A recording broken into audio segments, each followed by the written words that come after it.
Hello, what's up? This is Scottman back again for another detalyadong review kung saan isasala naman natin ngayon si Infinix Smart 8 with 3GB na RAM. Di po siya 256GB ha. 3GB lang na RAM and 64GB na storage. Worth it kaya ito? By the way, ang price nga po pala niya is 3,568. Okay? Dati daw yata 3,900 pero 3,568 lang yata ito. And nagkaroon ito ng sale. I'm not sure kung ngayong December makukuha nyo ito ng around this price, the 2,855 below 3K. Hopefully, kasi marami ngayong mga vouchers dyan na kumakalat. Mahina ako sa voucher. Lagi ako naubusan eh. So, kayo na lang maghanap ng mga vouchers nyo. 3,500 ang actual na price. So, dito tayo ikot. Wag na natin itong ano eh. Kung makakahanap kayo, di good for you. I'm happy for you. But, dito tayo umikot na price kasi mas realistic to. Pagkatapos ng December kasi balik na tayo sa normal na price. So, 3,568. Ang tanong, sulit kaya si Infinix Smart 8 sa 3,568 na price tag niya? Kung interesado ka, let's start. So, bago tayo tumuloy, wait, buksan ko muna. Mabilis ang fingerprint to. Oop. Oh, I miss. Actually, out of sa usual na gamit ko nitong isang linggong to, out of 10 yata, 1 out of 10, mga 9 times okay siya. Pagawin nating 8. Nawala. Hindi siya, biglang hindi nakisama. Okay naman siya. Mas actually para sa akin base sa test ko, mas okay pa nga ito. Mas okay ang fingerprint nito kaysa kay Tecno Spark 20. Yeah, yun lang. Anyway, bago tayo mag-umpisa, expectations muna tayo. Ang kanyang specs. This is currently running on Android 13, XOS 13 po yan. Ang chipset po niyan is Unisoc T606 12nm. Supposedly, ang clock speed po ng T606 ay 1.8 GHz max. For some reason, kahit anong test ko rito, 1.6 GHz lang siya, hindi siya 1.8. Hindi siya 1.8, 1.6 GHz lang siya. Naka-underclock siya, ibig sabihin. Okay, 12nm po yan na chipset at ang GPU is Mali G57 MP1 single core. The rest, basahin nyo na lang. Again, this is 3GB, 64GB to storage. Pause nyo na lang yung video kung gusto nyo na lang basahin muna. Okay, continue na tayo sa totoong review. Konting tour muna tayo. Sa taas is wala po nakalagay. Malinis. Wala tayong noise cancellation dyan. Dito sa kaliwa is nandito yung kanyang SIM tray. Ang kinaganda dito is mayroon po siyang supported micro SD card slot plus dalawang SIM tray slot. So, magagamit nyo talaga dito sa ang dual SIM card nyo. And yes, nakita nyo, may dito SIM card tayo na SIM card. Sa baba is nandito yung kanyang headphone jack, the main microphone. Actually, isa lang naman ang microphone. So, microphone, USB Type-C 2.0, isang speaker grill. Yes, nag-iisa. Single speaker lang po ito. Sa kanan is nandito yung fingerprint and the power button of course and the volume rocker. Okay? As for the style, okay naman actually. Basic na basic, simple lang. Medyo, usually, gusto ko yung mga simpleng design pero this one parang masyadong dull. I don't know, baka sa kulay lang, yellow, pero hindi. Nagandahan din naman ako sa yellow ng Infinix 04G, but this Infinix, hindi ko masyadong, I don't know, parang dull lang. Parang wala lang siyang masyadong kabuhay-buhay, no? Na design. Hindi ko alam. Basta, dating sa akin, hindi siya ganun ka-classy na yung usual na tingin ko sa isang smartphone, kahit na budget smartphone. This one, meh. Tapos, nakita na naman natin, hindi rin totoo yung kanyang, hindi siya nakaangat ng konti na sa camera, yung lagayan ng camera modules. May guhit lang and then dual camera pero alam naman natin yung totoo. Isa lang yan ang camera dyan. That's 13 megapixel lang na camera and the other one is basura. Wala pong silbi. And meron tayong 4-tone. Hindi, 4 flashes pero hindi naman 4-tone eh. Isa lang ang kulay. Mukhang isa lang ang kulay lahat. So single tone 4 flash. Just in case na kailangan nyo lang. Meron available na flash. Okay? And of course, lipat tayo sa display. Ito naman na tayo sa display. Sa display box, makikita nyo, meron po tayong punch hole. Uy, Pasko na ha. Merry Christmas po sa mga nagsa-celebrate dyan ng Pasko. And of course, be healthy na lang sa mga hindi po nagsa-celebrate dyan ng Pasko. So again, punch hole po tayo and may naka-install na po siya na screen protector just in case na baka nag-worry kayo na baka magasgasan nyo pag bagong bili pa lang itong si Infinix Smart 8. Meron na po siyang screen protector. Of course, and pansinin na lang din natin, saglit lang, is mas makapal yung kanyang bottom bezels. Pero overall, okay naman sa akin yan. And this one is a 6.6 inch na IPS LCD. Not bad. At ito malupit yan. Para sa below 4,000, nasa 3,500 lang. Kanina nakita natin, diba? 3,500 pesos, 90 Hz screen refresh rate. Ayun, na 90, pumapalo yan ng 90. Boy, yan yum yum. Yum yum. So, yun, may 90 Hz screen refresh rate tayo doon. Widevine level 3 lang po pala ito. So, sa Netflix, pag nanood kayo, hanggang 480p lang, standard definition. Yun, Widevine level 3, security. Sa touch sampling rate, just curious kayo, actually okay naman ng touch sampling rate niya. Para sa isang budget smartphone, naka 200 Hz touch sampling rate siya. Pwede siya. Actually, wala akong issue sa kanya sa gaming. Actually, nagusto ko nga siya. For budget smartphone, may idea na kayo na kung ano. Medyo okay sa akin ng gaming sa touch ha. Touch na part lang ng gaming. Okay sa akin to. Pero mamaya papakita ko pa rin sa inyo, of course.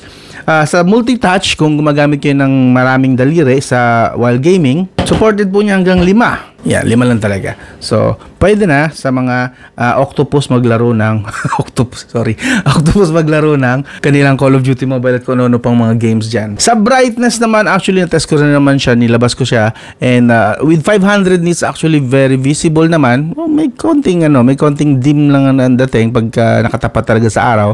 Yan, kita nyo naman sa screen, pero visible pa rin naman. Nasa 500 nits pa siya. So, usable sa direct sunlight. Ngayon, kung mapapansin nyo naman yung kulay, mukha siyang makulay, no? Pero sa actually, nung ginagamit ko siya, nanonood ako ng YouTube, Netflix, medyo parang maputla siya ng bahagya. So, while ang gamit ko rito, colorful na wallpaper, yes, pero kapag pinapanood siya, makita niyo naman sa screen, parang medyo maputla yung color niya, yung buga ng kulay niya.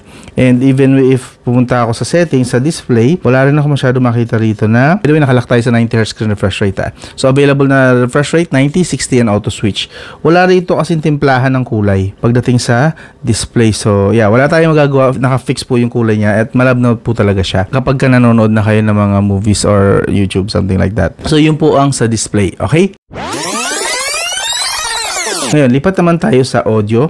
So, nabanggit ko kanina, this is just a single speaker at ito po ang quality ng audio niya.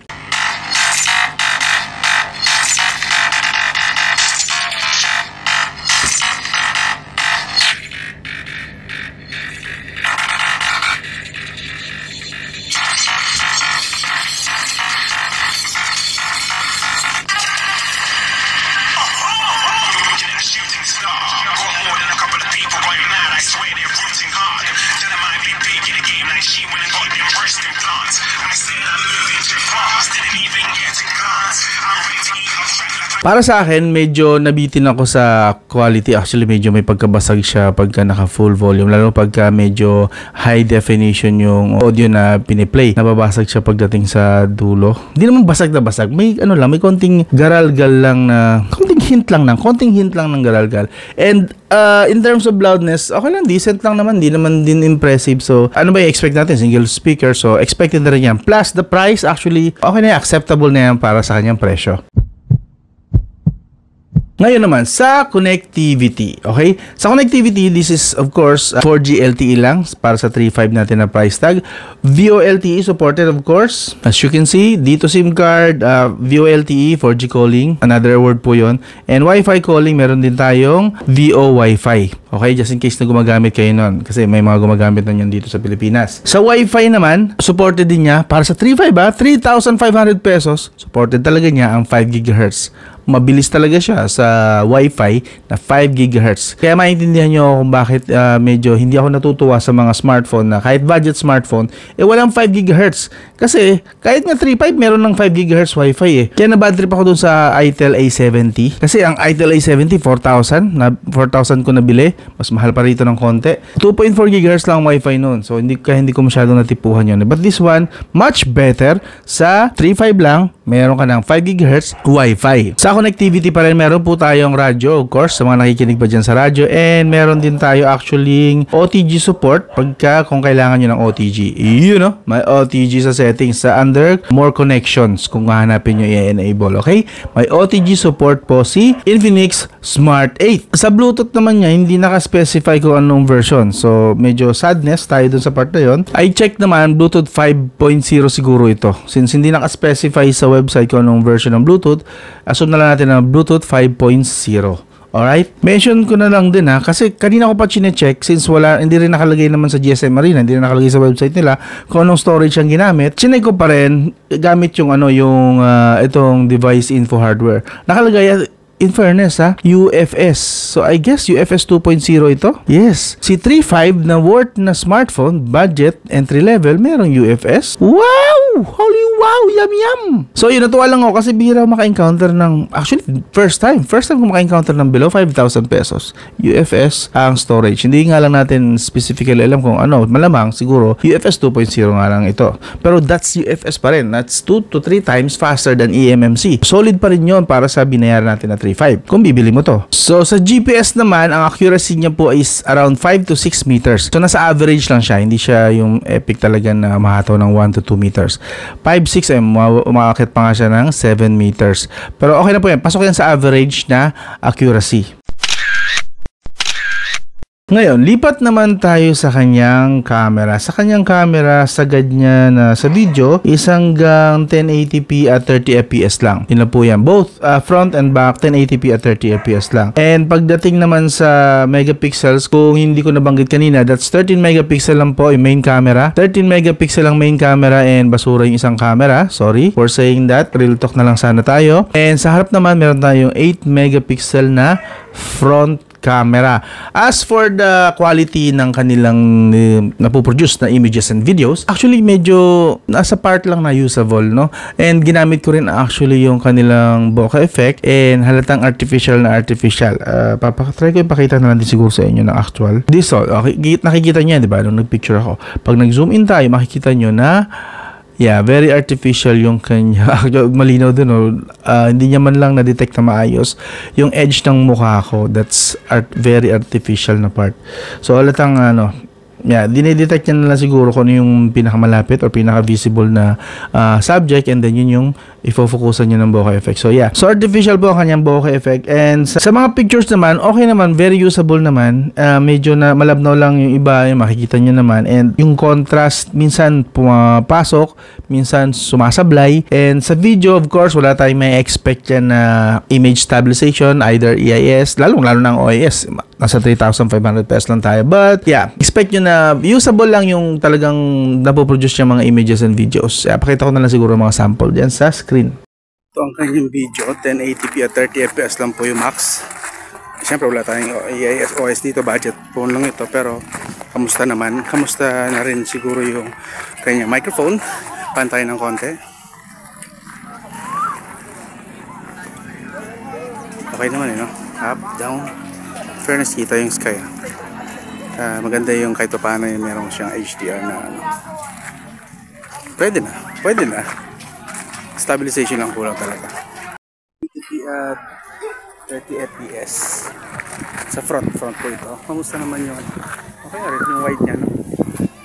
Pwede na. Merry Christmas nga pala. So kamusta Mike? So yun, for the camera quality, yung napoproduce na images and videos, sakto lang siguro sa presyo niya, expected na yun. Wala na tayong mapupush to sa part na yun. Usable naman, hindi naman siya basura or potato cam. Usable camera. Sa battery po, meron po tayong 5,000 mAh na battery at supported po niya or meron siyang charging brick na kasamang 10 watts charger. Okay? So, ang PCMark score niya, in fairness, yan. Comparing kay yung late ko na review tong si Tecno Spark 20, ang layo ng difference. Tecno Spark 20, I believe nasa 5,000 price tag. This one is 3,500. Tinalo sa battery endurance. Tinalo ni Infinix Smart 8 si Spark 20. Nakikita natin sa full brightness, full volume with mobile data, 8 hours and 42 minutes.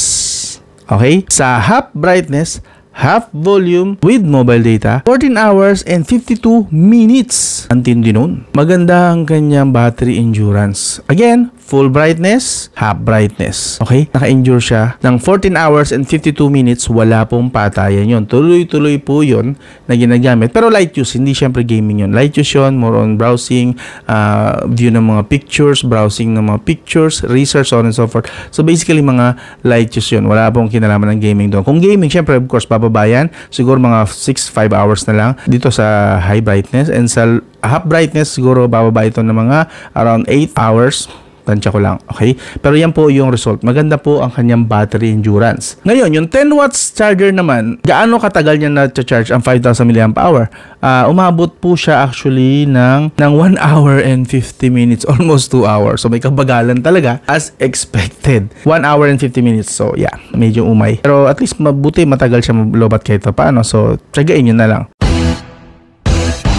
Ngayon, lipat na tayo sa performance. Sa performance, as like I said kanina, ang chipset po nito is Unisoc T606. And dapat, sa specs niya is 1.8 GHz. Pero nung tinetest ko, ito, hindi lang to isang app ang tinest ko. Una, sa CPU monitor muna tayo sumili. Talagang 1.6 GHz lang siya, imbis na 1.8 GHz. So, naka-underclock po siya na clock speed. For some reason, 1.6 GHz. Siyempre, sinigurado ko baka bag lang yun ng CPU monitor. Lumipat ako sa ibang taga-check ng CPU and nakita natin na hanggang 1.6 talaga siya gigahertz. And then lumipat pa ulit ako. Baka kasi alam mo na, mali pa rin. So, check natin sa pangatlong app kung madidetect niya na 1.6 pa rin. Yan, 1.6 pa rin siya. 1.6 GHz pa rin po siya. So, talagang naka-underclock po itong si T606 sa kanyang Infinix Smart 8. So, bakit in-underclock? I think iniiwasan dito. Since 12 nanometer po, diba? 12 nanometer po ito. So, medyo hakog ito sa battery at saka sa overheating. 12 nanometer pa eh. So, in-underclock nila I think para ma-manage yung overheating and so on and so forth. Okay? So, ano ang translation ng chipset na yan ni T606 na 1.6 GHz sa performance? So, sa Antutu score po, 215,928 lang siya. So, actually, decent naman yan kahit paano. Pero makikita natin dito, bagsak yung kanyang GPU, no? Mas mababa siya sa expected na dapat half man lang sana ng total performance ng CPU. Wala man lang sa half, 22,000 lang. And sa CPU throttling test naman, CPU throttling test na 60 minutes po na test natin, actually stable siya. Since naka-underclock siya, hindi na siya nag-overheat. Okay, like I said, in-underclock siya from 1.8 ginawang 1.6 GHz. Hindi siya nag-overheat. Pero medyo bumaba nga lang ng bahagya yung kanyang performance sa 131,000 gips. Okay? Stability, 95%. Sa GPU, yun, makita natin mababa rin yung score. 100 lang and 94% in fairness stability din since mababa ang naka-underclock. Ngayon, ang translation naman yan sa gaming, sa actual gaming, Call of Duty Mobile kaya niya lang po lowest settings. As in low talaga. Hindi ka pwedeng makita medium, hindi ka pwedeng makita ng high. Talagang low lang available since naka-underclock nga siya. Low settings lang, medium FPS. So, stable in fairness naman ng 30 FPS. Medyo bumababa ka minsan ng 25, 26, 27, pero mostly 30 FPS. Ang temperature niya in 1 hour in fairness 39 degrees Celsius lang. So, hindi na nga siya nag-overheat kasi nga, naka-low lang talaga yung settings. So, expected na natin yan. Pero in fairness, makakalaro ka rito ng mas matagal at mas stable ang FPS. Sa Mobile Legends naman, pwede mo siyang iset sa high FPS and high graphics. Okay? Hindi ko i-recommend yung Ultra na gamitin nyo. Although, available yung Ultra, pero kung gusto nyo, andyan available. Pero hindi ko i-recommend kasi mas maganda yung naging experience ko sa high FPS at high graphics lang. Stable po siya sa 40 degrees Celsius. Mabilis lang siya nag-41 pero 40 degrees Celsius most of the time. At naglalaro po ang kanyang FPS ng around 70 FPS. Okay? Minsan, umakit ng 80, mabagsak ng 60. Pero at least na mas madalas siyang nag-i-stay sa 70 FPS. Around 70 FPS. Okay? Ano talaga? Hindi stable na stable 70. Umiikot siya, naglalaro around 70 FPS. Sa Farlight, as expected din, minimal graphics lang po ang settings, medium FPS, and low res. Yun po yung default. Pero this time, sinagad ko siya ng extreme. Or baka gusto ko lang siya yan, i-push sa kanyang limit. So, extreme FPS, in fairness, naglalaro ang kanyang FPS ng 60 to 80. Although nagpa-fluctuate yung performance, ang layo 60, 70, 80 FPS. Dapat around 70, 80 FPS lang. But 60 to 80 FPS. Pero overall, hindi ko siya nakitaan na nag-dip ng 50, 40, 30. 60 FPS, stable siya. 60 to 80 FPS, okay na yun. Smooth na yun actually. At least hindi nagda-drop talaga ng drop na 20, something like that na hindi kagaya dun sa Spark 20 na nireview ko. I'm not sure kung napanood yun. Kung napanood nyo na maintindihan nyo yung mga sinasabi ko. Kasi nadismaya ako doon ng bahagya. Mas okay pa pala tong 3.5 lang ang price tag. Ang temperature niya sa Farlight is 40 to 41 degrees Celsius. Pwede na, di ba? Hindi nag-overheat. Hindi kagaya kay Spark 20. Overheat. Umataw ng 48 degrees Celsius si Spark 20 eh. So basically, the performance, pagdating sa tingin ko, stable naman siya in a way. Hindi perfectly stable. Stable siya in a way. Hindi ka naman din niya bibiguin pagdating sa FPS. Basta i-manage mo lang yung graphics settings. Iwasan mo mag-ultra. Kung gusto mo mas ma-enjoy yung paglalaro na hindi ka nadidelay, less frame drops, less lag. Okay, less. Ika nga, hindi ko sabing wala talaga. Pero less frame drops, less lag. Mas maganda iwasan nyo ang ultra settings kahit available yung ultra settings sa smartphone na to. Again, this is just Unisoc T606 with 1.6 GHz clock speed lang. Mas maganda set to low up to high lang. Huwag nang ultra. Thermal, manageable kasi hindi nga natin ginamit yung ultra eh. Pero baka pag ginamit natin ang ultra graphics, doon na tayo magkaroon ng problema, doon na tayo magkaroon ng frame drop. So, do not use the ultra again. Nulit-ulit ko lang kasi ayoko na ang expectations nyo, asa nyo, alam naman natin na 3.5 lang to and then naka-underclock pa yung chipset. Okay sa akin yung performance niya, although naka-low settings, medium settings, okay lang na okay sa akin. At least hindi siya nadi-disconnect during gameplay, hindi siya nagka-crash, okay? So, lipat na tayo ngayon sa software naman. Sa software, nabanggit ko na rin naman, is Android 13 running on XOS 13. Iyon. Meron po siyang MEMfusion na hanggang 3 GB. So, pwede nyo siyang sabi, 6 GB. Pero like I said, hindi ko recommend na gamitin nyo talaga yan. Mas maganda, i-off nyo na lang yan eh.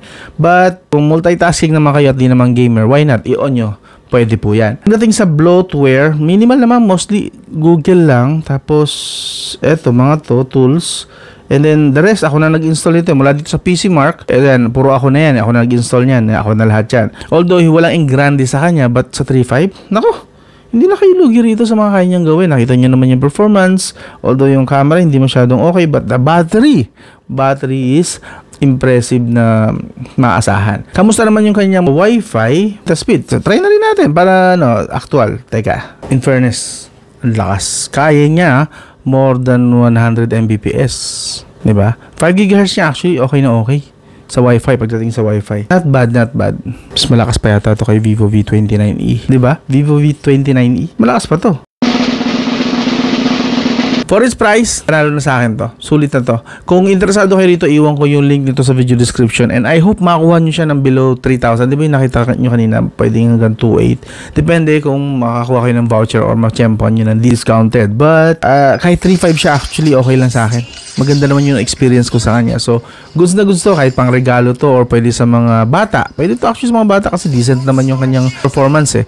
Kahit na naka 1.6 GHz siya. Although, mababa lang talaga. Sobrang baba lang ng mga settings. Pero stable yung performance niya. So, goods na sa akin to. I can recommend this sa mga budget users dyan at naghahanap lang ng smartphone talaga na decenting nagagamit. So, yun. Again, this is Infinix Smart 8. Sa halagang 3.5 sa tingin nyo, sulit ba to? Sabihin nyo nga sa comment section kung sulit sa inyo to or hindi. Usap na lang tayo doon. Hanggang doon lang. This is Kotman. I hope na consider nyo. Tingin nyo, karapat-dapat na mag-subscribe dito sa channel. Subscribe, like, and share. Hanggang dito lang. This is Kotman. I'll talk to you again soon.